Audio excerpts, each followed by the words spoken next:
Hi guys, நாங்கள் recently பொங்கலுக்கு திருநெல்வேலிக்கு போகிறனால வந்தே பாரத் ட்ரெயினில் ட்ராவல் பண்ணியிருந்தோம். அதுக்காக ஸ்டேஷனில் வந்து வெயிட் பண்ணிகிட்டு இருந்தோம். கொஞ்ச நேரம் கழித்து ட்ரெயினும் வந்துருச்சு. அப்படியே உள்ளெல்லாம் போயிட்டு எங்கள் சீட்டில் போய்ட்டு உக்காந்துட்டு வெளியில் பார்த்துட்டு இருந்தோம்.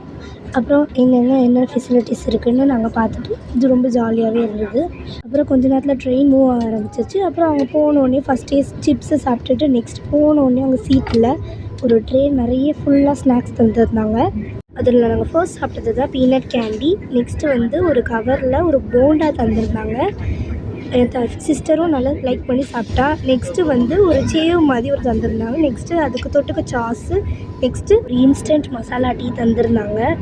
அப்புறம் கொஞ்ச நேரம் கழித்து ஒரு ஹாட் வாட்டரில் வந்து ஒரு கப்பில் போட்டு அப்புறம் அந்த மசாலாவை வந்து நாங்கள் அதில் போட்டு மிக்ஸ் பண்ணோம். அப்புறம் உடனே டீயாக மாறிடுச்சு. அப்படியே அதை குடித்ததுக்கப்புறம் அந்த சேவ் பேக்கெட்டை சாப்பிட்டுட்டு அப்படியே கொஞ்சம் நேரம் வெயிட் பண்ணிகிட்டு இருந்தோம். நைட் ஆகிடுனதுக்கப்புறம் டிஃபன்லாம் எடுத்துகிட்டு வந்துட்டாங்க நைட்டு.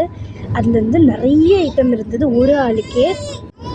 ஃபஸ்ட்டு வந்து ஒரு தயிர், அப்புறம் வந்து ஒரு கவரில் 2 சப்பாத்தி, அப்புறம் ஒரு சின்ன டப்பாவில் வெஜிடபிள் கூட்டு, நெக்ஸ்ட்டு அதுக்கப்புறம் ஒயிட் ரைஸு, நெக்ஸ்ட்டு ஒரு டப்பாவில் வந்து குருமா கொடுத்துருந்தாங்க சப்பாத்திக்கு. நெக்ஸ்ட்டு லாஸ்ட்டாக இருக்கிறதுல வந்து பருப்பு சாதம், அதாவது பருப்பு சாம்பார் கொடுத்துருந்தாங்க. இந்த மொத்த மீலையும் பார்க்க அவ்வளோ டெலிஷியஸாக இருந்தது.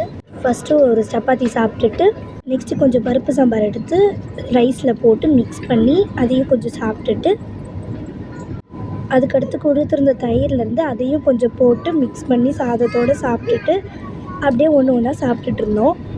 கடைசியாக அவங்க கொடுத்த சின்னதாக ஒரு டப்பாவில் கொடுத்த வெஜிடபிள் கூட்டையும் டேஸ்ட் பண்ணிவிட்டு மொத்த மீலையும் சாப்பிட்டுட்டோம். ஃபைனலாக அமுல் ஐஸ்கிரீம் வந்து சாப்பிட்டுட்டு ரொம்பவே டேஸ்ட்டாகவே இருந்தது. நெக்ஸ்ட்டு நாங்கள் எங்கள் ஊருக்கு போயிட்டோம். அப்புறம் நாளைக்கு எங்கள் வீட்டு பொங்கல் செலிப்ரேஷனாக ஒரு ஷார்ட்ஸாக போடுவோம். மறக்காம பாருங்கள். டாட்டா பாய்.